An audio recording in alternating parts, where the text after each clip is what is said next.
जो चीज श्री गणेश की है उसमें सबसे पहली चीज है कि मनुष्य को अपना चित्त स्वच्छ कर लेना चाहिए। चित्त स्वच्छ करने का तरीका, ये चित्त कहाँ है आपका? चित्त अगर परमात्मा में है तो शुद्ध है ही आप, क्योंकि चैतन्य आप में बह रहा है। पर चित्त आपका इधर उधर है तो उस चित्त का फायदा क्या? जब तक आपका चित्त शुद्ध नहीं होगा तब तक आप ज्ञान को प्राप्त ही नहीं कर सकते, क्योंकि चित्त में ही आपका सारा चैतन्य बह रहा है। चित्त से ही आप जानते हैं। जिसका शुद्ध चित्त होता है सिर्फ विचार मात्र से कार्य हो सकता है, ध्यान देने से ही कार्य हो सकता है, और कभी कभी उसकी भी जरूरत नहीं पड़ती। जिस शक्ति को आप प्राप्त करना चाहते हैं, जिसे कि आपकी अंतिम जो कुछ भी, जिसे आप ध्येय कहिए या अपना लक्ष्य है जिसे आप प्राप्त करना चाहते हैं, वो है ये चैतन्य जिसको आप अंदर बसाना चाहते हैं, जिसके अंदर ये शक्ति है कि जिस शक्ति के कारण आप अनेक कार्य कर सकते हैं। उसको छोड़ करके आप क्या ये बेकार चीजों के पीछे पड़े।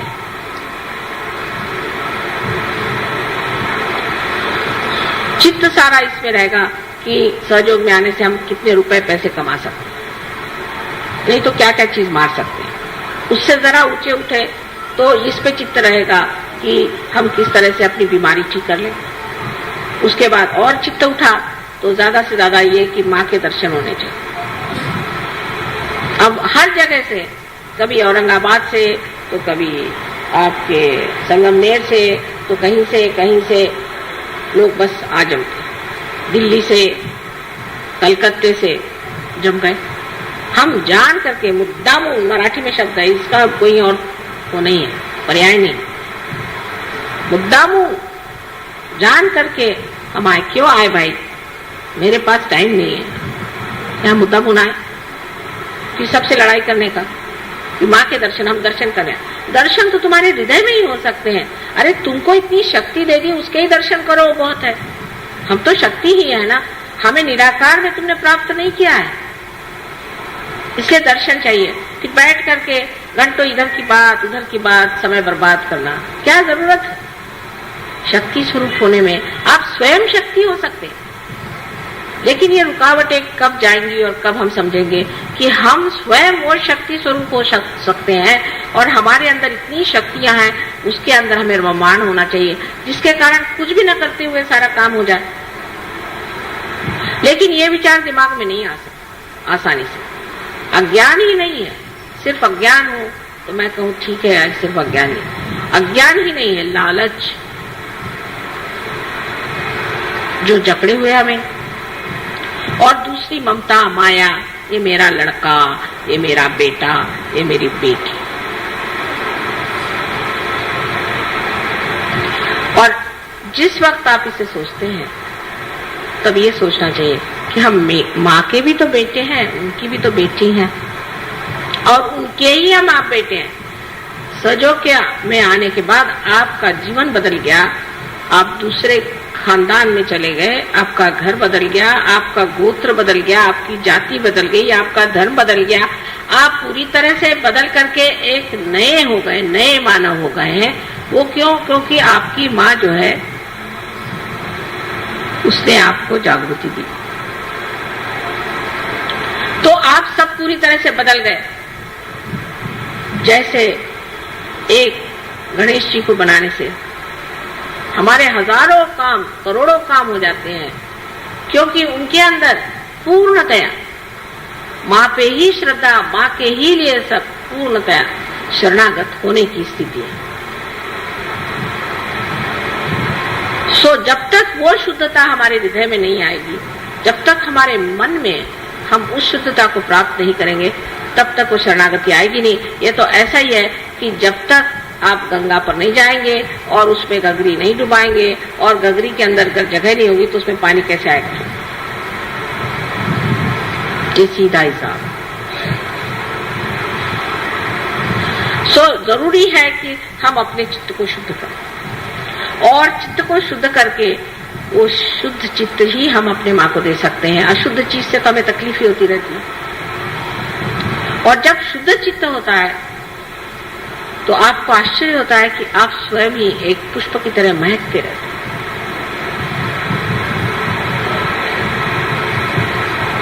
और आपको देख करके मैं भी बहुत प्रसन्न हो जाती हूँ कि हाँ, क्या मेरा बेटा खड़ा हुआ है, क्या मेरी बेटी खड़ी हुई है। और सब चीजों से मुझे प्रसन्न नहीं होता कि आप बड़े अच्छे कपड़े पहन के मेरे सामने खड़े हो जाएं, सूट बूट पहन के या बाल कटा के, मुंह में लिपस्टिक लगा के, उससे मुझे बिल्कुल प्रसन्नता नहीं होती। उल्टे मुझे लगता है ये जा रहे हैं, अब बस्ते से हट रहे हैं। इस तरह की जो आधुनिकता है उसे प्राप्त कर लेना, गणेश के ओर से मुंह मोड़ लेना है। उसकी क्या जरूरत है? वो तो पुरातन है और हम भी बहुत ही पुरातन हैं। इसलिए अगर आप हमारे बेटे हैं और हमारी बेटियां हैं तो जिस संस्कृति को हम पुरातन मानते हैं उसी से आपको चलना होगा और रहना होगा। और इसका नजारा बहुत खराब दिखाई देता है बाहर। लोग बात हमसे खुद कहते हैं, जो फॉरेन के लोग हैं जिनको कि उनके समाज ही में अत्यावश्यक है, वो तक कहते हैं कि माँ तुम परमिशन दे दो तो हम लोग सब साड़ियां पहन के घूमेंगे, कुर्ते पजामे में पहन के घूमेंगे। लेकिन हमारे यहाँ उल्टा है। तो जो गणेश की संस्कृति है कि इस संस्कृति की अंतरतम जो स्थायी भाव है वो है सौंदर्य। अब आप देखिए, ऐसे तो वो बहुत मोटे हैं, उनके तोंद इतने बड़े हैं, महाकाय हैं, गणेश इतने मोटे दिखाई देते हैं, लेकिन उनका सौंदर्य क्या है? किस चीज का आकर्षण है? लोकमान्य तिलक ने क्यों गणेश जी की मूर्ति को कितना, ऐसे तो महाराष्ट्र में विट्ठल विट्ठल ही लोग करते रहते सुबह से शाम तक, वहां से विट्ठल भी उठ गए। यहाँ तो विट्ठल की बीमारी है सब, तंबाकू खाकर। लेकिन क्यों लोकमान्य तिलक ने श्री गणेश को ही चुना, और क्यों वही सारे सृष्टि की जितनी भी सुंदरता है उसे बनाते हैं? उनका कौन सा स्थायी भाव है जिसके बगैर श्री राम, श्री कृष्ण, ईसा मसीह या बुद्ध या कोई भी नहीं सौंदर्य में उतर सकते थे? वो कौन सा उनके अंदर भाव था? उनके अंदर वही बाल्य स्वभाव, एक बालक का स्वभाव, इसमें अबोधिता, इनोसेंस पूरा इनोसेंस इसके अंदर भरा होता है। यही चीज जो है सबसे मोहक और सुंदर होती है, न कि आपकी चालाकी और आपका बनना ठनना। ये कोई मोहकता, ये तो 2 क्षण की बात है। एक मुंह पे लोग अच्छा बोलेंगे, पीठ पीछे बुरा कहेंगे। लेकिन जो अबोधिता श्री गणेश की है वही सारे सौंदर्य की सृष्टि सारे संसार में कर। तो सारे सृष्टि का जो रूप है वो श्री गणेश की कार्रवाई, उनकी जो बालिश बातें हैं। श्री कृष्ण का भी वर्णन वही सबसे अच्छा लगता है जो सूरदास ने किया है। ये ठुमकत चलते थे, ऐसे पैर से पैंजन उनके बजते थे, गिर जाते थे, और आश्चर्य की बात है कि वो शीशे में अपना स्वरूप देख करके बड़े खुश होते थे, हालांकि वो विश्व के करता है। जहां उन्होंने अपनी माँ को अपने मुंह को खोल करके और सारे विश्व का दर्शन कराया, और बच्चों जैसी जो बातें करते थे। श्री राम के लिए भी यही कहा था। ईसा मसीह के बारे में लोगों ने उसका बचपन बताया नहीं, लेकिन उनका बचपन श्री गणेश के रूप में आप जान सकते हैं। और इसीलिए जहां जहां बचपन का लोगों ने उल्लेख नहीं किया तो बड़ी भारी गलती कर गए, क्योंकि ऐसे लोगों में आनंद और उल्लास नहीं होता, रोने धोने का धर्म बन गया। जैसे आप देखते हैं कि जैनियों में है रोने धोने का धर्म, बुद्धियों में बुद्ध मार्गियों में रोने धोने का है, मुसलमान लोग रोने धोने का, बाप रे बाप, उनका तो भगवान ही बचाया। और ईसाइयों का तो बहुत ही रोने धोने का। ईसा मसीह ने सबके लिए अपने को क्रूस पे टांग लिया और सबके पापों की क्षमा मांग ली एक बार।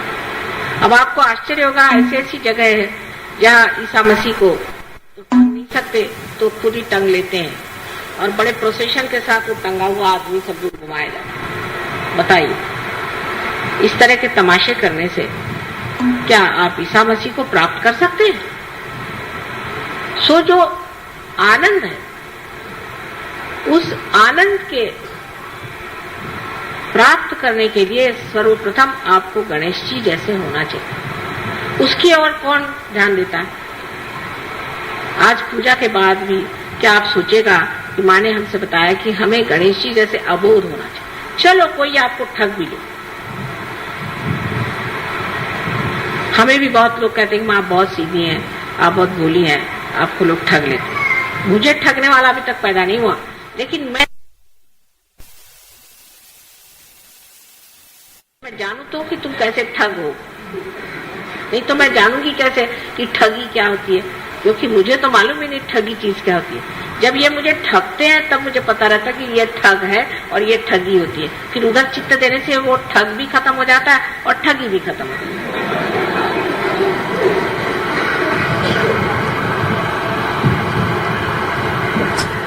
सो जरूरी है कि मनुष्य को उस भोलेपन स्वीकार करना चाहिए। शंकर के लिए भी यही कहा जाता है कि वो भोले, उनमें भोलापन है। कौन सी ऐसी देवता है जिसमें भोलापन नहीं? देवी के लिए कहते हैं कि जिस वक्त उनको बहुत क्रोध आया और उन्होंने सारी सृष्टि का संहार करने का विचार कर दिया, बिल्कुल तंग आ, तब सब लोग में हाहाकार मच गया कि जब माँ ही बिगड़ गई तो अब क्या होगा हमारा। और सबको लगा कि अब तो हम सर्वनाश हमेशा के लिए हो जाएगा और फिर से सृष्टि की रचना ही नहीं हो। उस वक्त शंकर जी को एक बात सूझी कि उन्हीं के बच्चे को उनके पैर के नीचे में डाल दिया पहले कि तोड़ना है तो इसी बच्चे को तोड़ो। इतनी बड़ी जीभ उनकी निकल आई, बाप रे मैं अपने बच्चे को ही मिटा रही। ये बच्चों के तरफ से जो हमारे लिए एक तरह से प्यार, आह्लाद, एकता और जो जिसे हम कहते हैं एकाग्रता, समग्रता, ये प्राप्त